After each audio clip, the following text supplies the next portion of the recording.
Aujourd'hui, je vais parler de la névrose d'angoisse dans la pensée de Freud. Car Freud s'est fort intéressé à cette problématique qui l'opposait à la névrose de défense, qui était le terrain propice, le meilleur terrain pour la psychanalyse. Dans la névrose d'angoisse, à différence de la névrose de défense, il ne faut pas rechercher les causes dans ce qui s'est passé pendant l'enfance, mais plutôt les causes sont à rechercher dans le présent.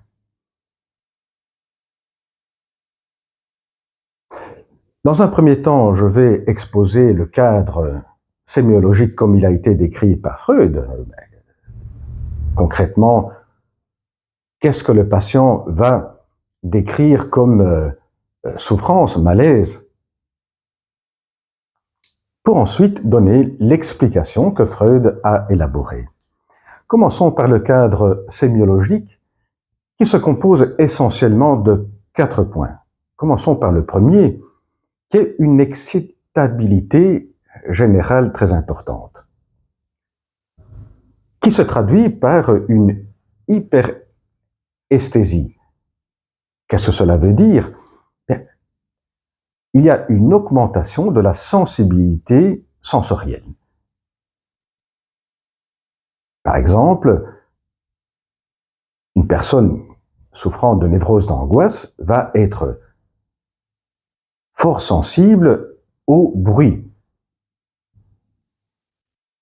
Notamment, il va ressentir le bruit avec une certaine souffrance au sujet d'un bruit qui, pour quiconque, serait vécu sans aucun inconvénient.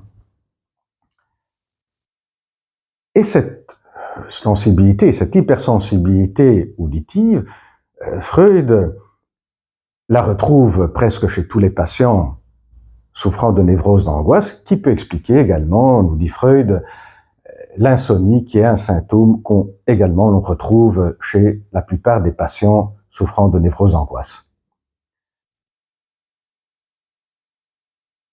Et ce premier point nous indique déjà ce qui va être une caractéristique de la névrose d'angoisse.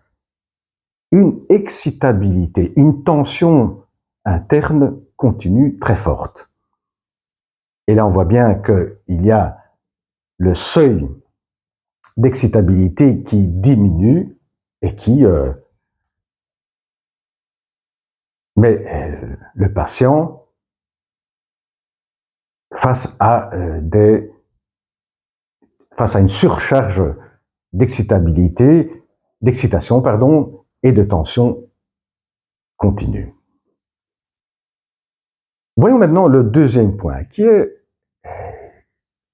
une attente anxieuse continue, qui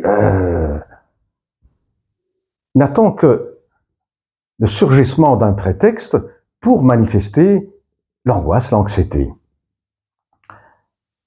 Par exemple, le patient a une toux et directement il va penser d'avoir une pneumonie et là il est pris par l'angoisse. Il a le cœur qui bat plus vite, il va penser qu'il peut avoir un arrêt cardiaque. Et cette anxiété, cette attente anxieuse est, on peut dire, le trait essentiel de la névrose d'angoisse, nous dit Freud. Il parle également d'angoisse flottante. Quand vous parlez avec un patient qui souffre de névrose d'angoisse, il va vous dire qu'il y a, si vous lui posez la question, mais vous avez souvent l'angoisse, il va vous dire, non, mais je sens qu'il y a une angoisse qui est en arrière-plan, qui est là toujours un peu présente, mais qui ne se manifeste pas vraiment. Ça, c'est un peu la description typique. Et cette angoisse flottante, cette attente anxieuse, comme je disais, n'attend que le moment pour se fixer sur une représentation psychique. La toux, bien, j'ai la pneumonie. Pneumonie devient la représentation psychique où va se fixer momentanément l'anxiété et l'angoisse.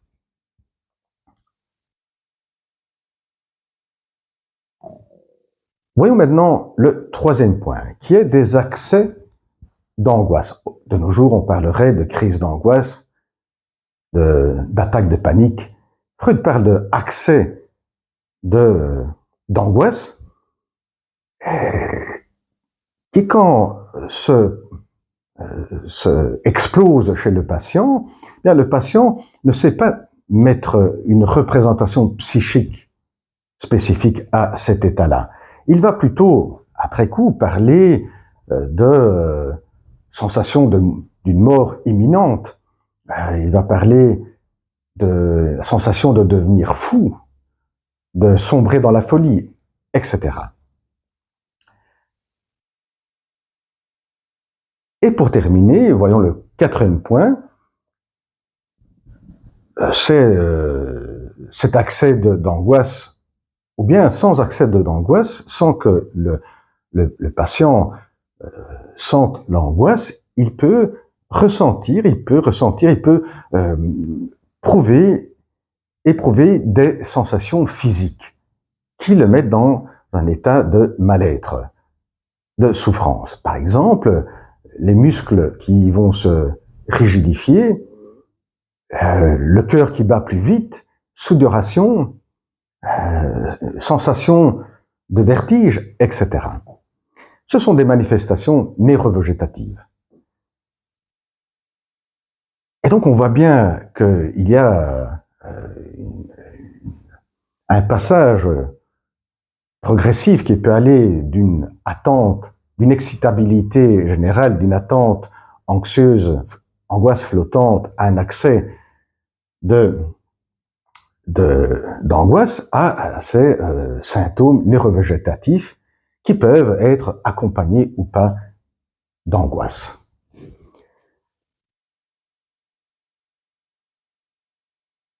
Pour terminer, on peut bien comprendre que le point qui ressort de ces quatre descriptions, de ce cadre sémiologique, est la surcharge d'excitation. Et la question que Freud va se poser est quelle est la nature de cette surcharge d'excitation permanente et qui peut, à un moment donné, exploser en un accès d'angoisse. Alors Freud, passons maintenant au deuxième point, au deuxième chapitre de cette vidéo qui est l'explication de Freud.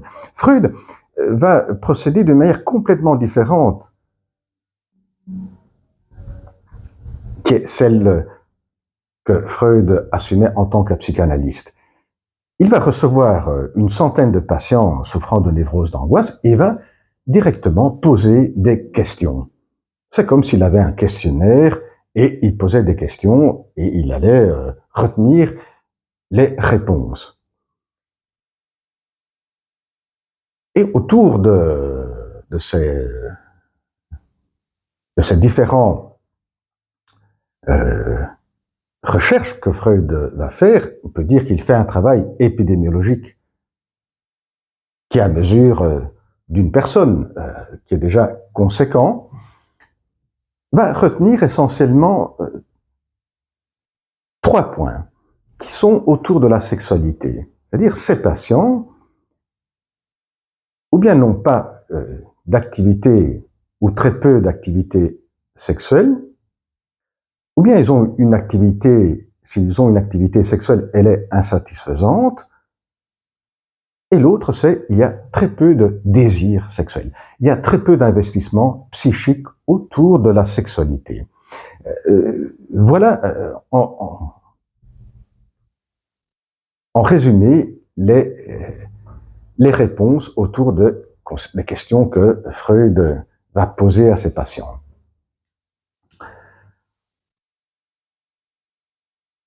Et pour Freud, c'est tout de même une bizarrerie d'entendre de la bouche d'une centaine de patients dire qu'il y a très peu d'activités autour de la sexualité.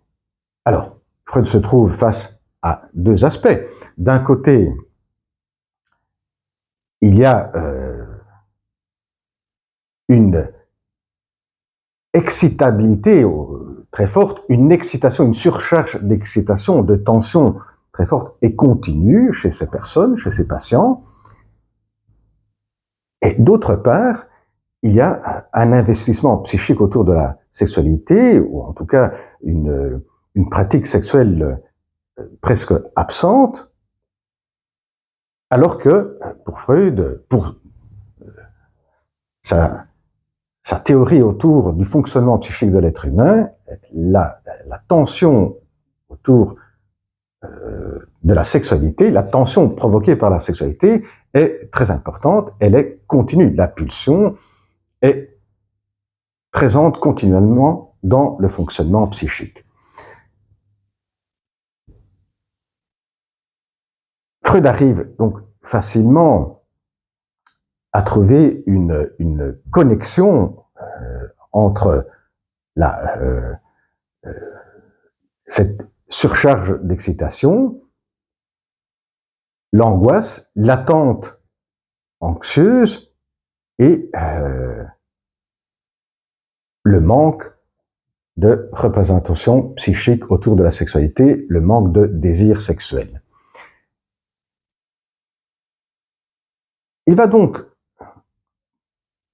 Freud, arriver à la conclusion que le point principal de la question principale de la névrose d'angoisse, c'est qu'il y a une tension libidinale, comme chez tout fonctionnement psychique de l'être humain, qui est continue, mais qui n'arrive pas à se lier à des représentations psychiques qui se traduisent par un désir sexuel. Et c'est autour de cela que Freud va élaborer sa théorie sur la névrose d'angoisse. Cette excitation, cette tension libidinale qui n'arrive pas à s'accrocher, à être prise par une représentation psychique, eh bien, va s'accumuler et va être en souffrance. Il va chercher tout de même toujours une manière de s'exprimer. Pour Freud, de s'exprimer signifie de trouver une décharge. Bien, comment elle va s'exprimer, cette tension libidinale qui s'accumule? Elle va s'exprimer, étant donné le déplaisir, sous forme de angoisse. Et donc, il y a une transformation. La libido, l'énergie et le quantum libidinal sexuel va se transformer en angoisse. Et alors l'attente anxieuse, cette angoisse flottante qui n'attend que le prétexte pour se fixer sur une représentation. Eh bien, cette angoisse, cette anxiété va vouloir, comme c'est le cas du quantum libidinal, s'accrocher à une représentation. Et vu la nature de la libido transformée en angoisse, eh bien, elle va s'accrocher, quand l'occasion se présente, sur des représentations qui vont augmenter l'anxiété. Et là, le patient vit cela comme une souffrance. On comprend bien donc que la théorie de Freud sur la névrose d'angoisse n'est pas physiologique, n'est pas une théorie physiologique. Il ne suffit pas de dire à un patient qui souffre de névrose d'angoisse, eh bien, augmentez vos rapports sexuels et ayez plus d'orgasmes.